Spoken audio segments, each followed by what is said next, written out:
Phone लगा रहा था लेकिन फ़ोन की स्क्रीन में कॉल फेल्ड आया। सारी चर्च लाइट्स एक साथ फ्लिकर हुई और एक पल के लिए सब कुछ पिच ब्लैक हो गया। जब लाइट वापस आई, कॉन्फेशन बूथ के बाहर वुडन डोर पर एक फ्रेश डीप नाइफ मार्क खुद से बना हुआ दिख रहा था, जैसे कोई कह रहा हो कि तुम्हारा अगला कन्फेशन अभी भी बाकी है।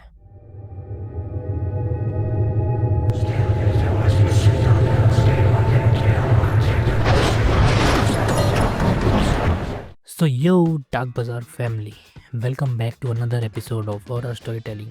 कल रात में वापस से रेडिट पर स्टोरीज पढ़ रहा था, तो मुझे ये स्टोरी मिली, तो मैंने सोचा कि आप लोगों को भी सुनानी चाहिए। तो स्टोरी हमारी जो है वो एक चर्च के प्रीस्ट के अराउंड घूमती है। एक प्रीस्ट जिसका सामना एक ऐसी चीज़ से हुआ था जिसे वो आज तक भुला नहीं पाया है। So without wasting any more time, let's get into the story. मैं एक कैथोलिक प्रीस्ट था कि ऐसी कन्फेशन है जो आज तक मेरे जहन में घूमती रहती है। पहले ही बता दूं कि मैं अब चर्च का मेंबर नहीं हूँ। मैंने 2013 में अपनी मर्जी से चर्च छोड़ दिया था, इसलिए मुझे चर्च के संस्कार तोड़ने के लिए कोई इल्ज़ाम नहीं आएगा। अब मैं आपको इस अपवित्र चीज़ के बारे में बिना झिझक के बता सकता हूँ। और वैसे भी मेरा हिसाब सिर्फ उस ऊपर वाले से होता है, और जिस चीज़ ने ये पाप किया था वो उस ऊपर वाले का बच्चा तो बिल्कुल भी नहीं था। तो मेरी ज़िंदगी का सबसे बड़ा डर शुरू हुआ 12 साल पहले, जब एक अजीब सा नोट रेकेटरी में आ पहुंचा। मैंने उस नोट को खोला और पढ़ा, जिसमें लिखा था, आज रात 7 बजे अपने कॉन्वेंशन में बैठकर मेरा इंतज़ार करना, बाहर मत आना और मुझे देखना मत। नोट अजीब ही था, पर यह पहली बार नहीं था जब कोई गुनहगार अपनी पहचान छुपाकर कॉन्फेशन करने आता हो। ऐसा पहले भी कई बार हो चुका था, जब लोग चाहते थे कि वो इन सब चीज़ों से अपनी पहचान बाहर ही रखे। पर पहले लोग ज़्यादा से ज़्यादा शॉल ओढ़ लेते थे या टिंटेड चश्मा लगा लेते अपनी पहचान छुपाने के लिए, लेकिन ये कुछ अलग ही था।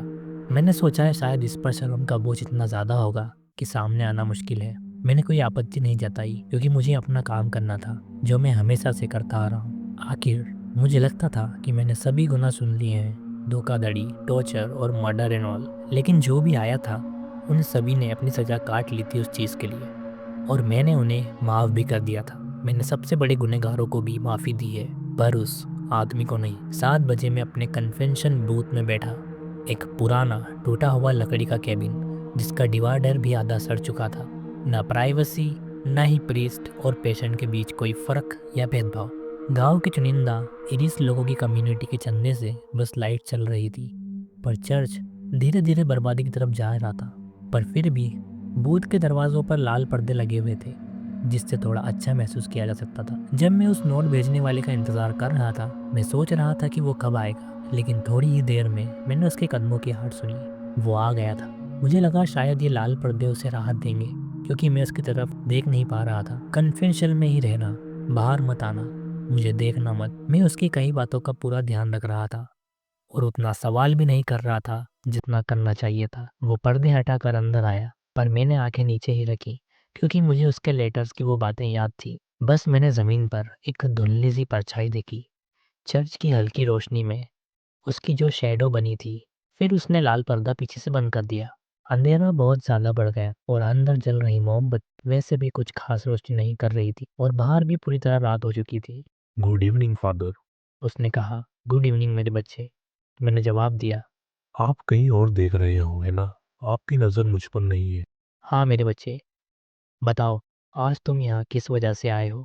ब्लेस मी फादर, क्योंकि मैंने जो पाप किया है उसके लिए ये मेरी पहली कन्फेशन है। अगर उस वक्त में थोड़ा शक करने वाला आदमी होता तो उसकी आवाज़ में छुपी नफरत और झूठ को पहचान लेता, पर मैं नहीं कर पाया। मैंने उससे कहा, अगर तुम तैयार हो तो अपने पाप बताओ। उसने एक गहरी सांस छोड़ी। फादर, मैंने उन लोगों को चोट पहुंचाई है जो पाप कर चुके थे, और वही मेरा पाप है। उसकी आवाज़ में अब वो झूठ और नफरत के साथ एक चालाकी और नेगेटिविटी थी जिससे मेरे बाजू सुन्न हो गए थे। पहली बार मैंने अपने अंदर डर को महसूस किया। एक लंबे पॉज के बाद मैंने पूछा, क्या तुम अपने पापों के बारे में थोड़ा और बताओगे? उसने जवाब दिया, मैं तो बिल्कुल आराम से हूँ फादर। क्या आप ठीक हो? अब की बार उसकी आवाज़ ने मुझे और ज़्यादा प्रेशर फील करवाया। लेकिन मैंने उसे जवाब दिया, मेरे बारे में चिंता मत करो मेरे बच्चे, मैं यहाँ तुम्हें जज करने नहीं आया, माफ़ करने आया हूँ। अगर तुम तैयार हो तो तुम अपनी बातें जारी रखो। उसने जवाब दिया, अरे, कितने महान हो आप फादर। वो फिर से उसी प्रेशर भरी आवाज़ में बोला, और मैं सच कहूँगा, ऐसा पहली बार था जब मैंने इतना प्रेशर फील किया हो। मेरा पाप यह है कि मैं आप जैसा पवित्र नहीं हूँ। मैं पापियों को ढूंढकर उन्हें माफ करने नहीं चाहता, ना ही उन्हें सजा के तौर पर चोट पहुंचाता हूँ। मैं तो एक टेकर हूँ फादर। मैं शर्म को खाता हूँ और इसका स्वाद कितना लाजवाब होता है, आपको नहीं लगता? वो क्लियरली मुझे अब नॉर्मल लग रहा था, पर ऐसा पहले भी हो चुका था। बूथ में पहले भी कई अजीब लोग आते ही थे, तो मैंने सोचा ये कोई बड़ी बात नहीं है। मुझे लगता है तुम यहाँ आकर सही कर रहे हो। मैं तुम्हारे लिए प्रार्थना करना चाहता हूँ। और मैं बोलने लगा, ओ माय गॉड, अपने इस बच्चे को। लेकिन ये कहते ही उसने मेरी बात काटी और बोला। मैं उसका बच्चा नहीं हूँ। उसने इस बात को इतने गुस्से में कहा कि मैं थोड़ी देर के लिए कुछ नहीं बोला, और उसके बोलते ही मुझे अपने कंधों पर एक बार फिर बहुत तेज दर्द हुआ, जैसे किसी ने उन पर तलवार चला दी हो। पर इस बार सिर्फ ये एक एहसास नहीं लग रहा था, कुछ ज़्यादा ही सच्चा। मैंने घबरा कर अपनी स्किन देखी, लेकिन कोई निशान नहीं था, कुछ भी नहीं। सब कुछ गलत लग रहा था। जिंदगी में पहली बार उस चर्च में मुझे भगवान की मौजूदगी महसूस नहीं हुई। मैंने डर से प्रार्थना पढ़ना शुरू किया। In the name of Father, the Son and the Holy Spirit. मैंने मुश्किल से अपनी आवाज़ संभाली, उस आदमी की विचित्र मौजूदगी से लड़ते हुए। भगवान की कृपा से तुम्हें अपने कर्म, माफ़ी और पाप के जीवन से मुक्ति मिले।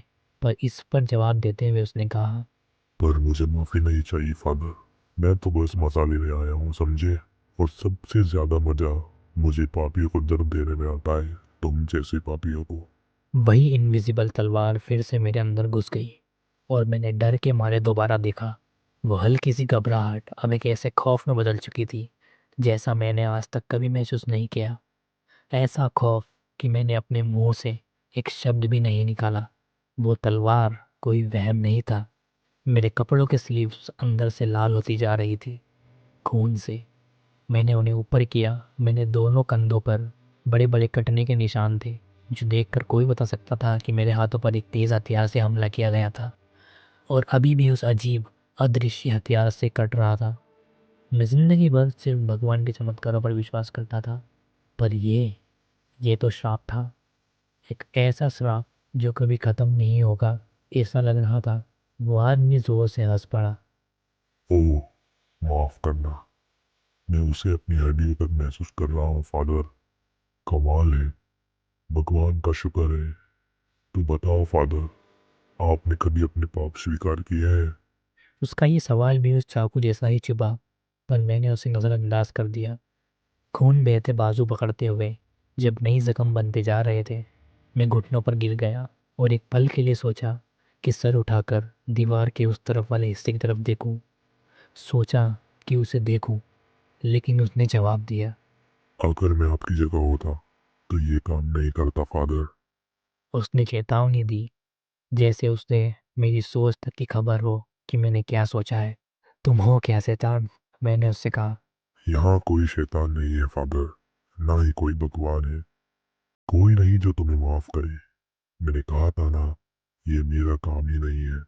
तो फिर तुम करते क्या हो? मैं शर्म खाता हूँ।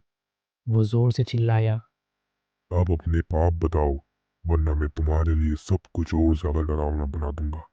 खून से भरे हाथ अपनी आंखों पर रखकर मैंने उसे वो दिया जो वो चाहता था। ब्लेस मी माय गॉड, क्योंकि मैंने पाप किया है। मैंने अपने पाप बताना शुरू किया। मैं तब 8 साल का था। रियोना मेरी पहली क्रश थी, पर उसे फिनले पसंद था, मैं नहीं। मुझे तब पता चला जब उसका हार्ट टूट गया और रियोना ने उसके प्लास्टर पर एक छोटा सा दिल बना दिया। मैं जलन से भर गया और मैंने अफवाह फैला दी कि रियोना ने फिनले को साइकिल शेड के पीछे किस किया। हमारे छोटे गांव में अफवाह बड़ी खतरनाक चीज़ थी।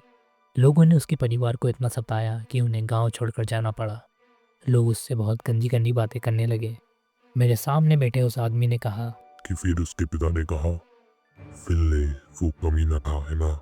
मैं शौक में था। मैंने कहा, ये तुम्हें कैसे पता है?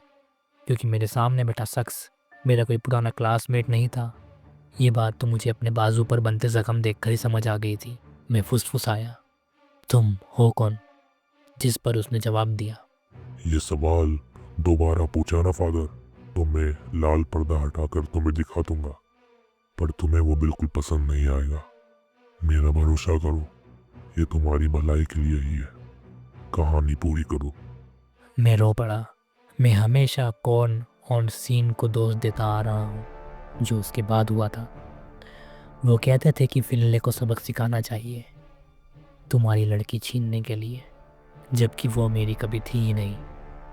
कॉनोर ने फिनली से कहा था कि अफसोस है उसका हाथ ठीक हो गया, क्योंकि चोट वाले लड़कों को लड़कियां मिलती है। तो मेरे दोनों दोस्तों ने अपने छोटे चाकू निकाले और उसके दोनों हाथों पर काटना शुरू कर दिया। काटते गए, जबकि फाइनली रो रो कर उसने रुकने की भीख नहीं मांगी। और तुमने क्या किया फादर? उसने मुझसे कहा। मैं इतना कमज़ोर हो रहा था कि ना बोल पा रहा था और ना रो पा रहा था। मैंने अपने आप को दोस्त से मुक्त कर दिया, क्योंकि चाकू तो मेरे हाथ में नहीं था। पर फिर भी मैंने उन्हें ये सब करने दिया और शायद थोड़ा मज़ा भी लिया, क्योंकि मैं फिनले से नफ़रत करता था। यही मेरा सबसे बड़ा पाप है। ये कहते ही मेरे हाथ पर लगने वाले कट अपने आप रुक गए। मुझे थोड़ी राहत मिली, पर मैं इतना कमज़ोर था, बेहोशी के इतना करीब कि हिल भी नहीं पा रहा था। इतना सब होने के बाद भी मुझे लगा शायद मैं फिर भी मरने वाला हूँ, पर वो आदमी हंसता रहा। तुम्हारे पाप, तुम्हारा गिल्ट, यही तुम अपने आप को पवित्र कहते हो, है ना? देखो अपने आप को फादर, तुम बस एक पापी हो जो दूसरे पापियों को धो रहा है। हम सब पापी है। मैं तुम्हें माफ करता हूँ पापी। उसने मजाक उड़ाते हुए कहा। अब मैं जा रहा हूँ। आज की दावत के लिए धन्यवाद फादर। तुम्हारी गिल्ट, तुम्हारा लाजवाब sermon स्वर्गीय स्वाद था। अब अगर भगवान चाहे तो जल्दी से अपने जख्मों का इलाज करना। मैं नीचे गिर पड़ा था। जब मैंने सुना कि वो अपने लाल पर्दा हटा रहा है, मेरी नज़र पर्दे के नीचे के हिस्से पर टिकी थी। एक कोने में हल्की सी रोशनी का टुकड़ा दिख रहा था, जो थोड़ी देर के लिए उसकी परछाई से ढक गया था। वो बूथ से बाहर निकला।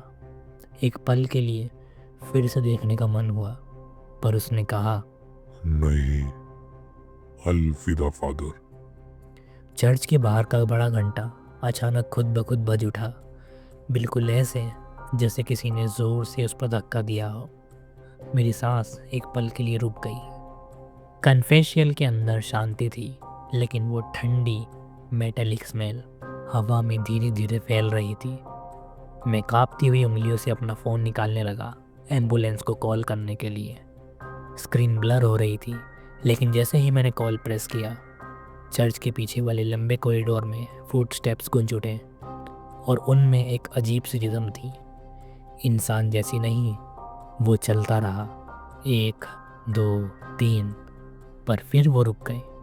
और फिर एक आवाज़, एक धीमी हल्की सी कराहट वाली आवाज़, फादर। मेरी पूरी बॉडी नम हो गई।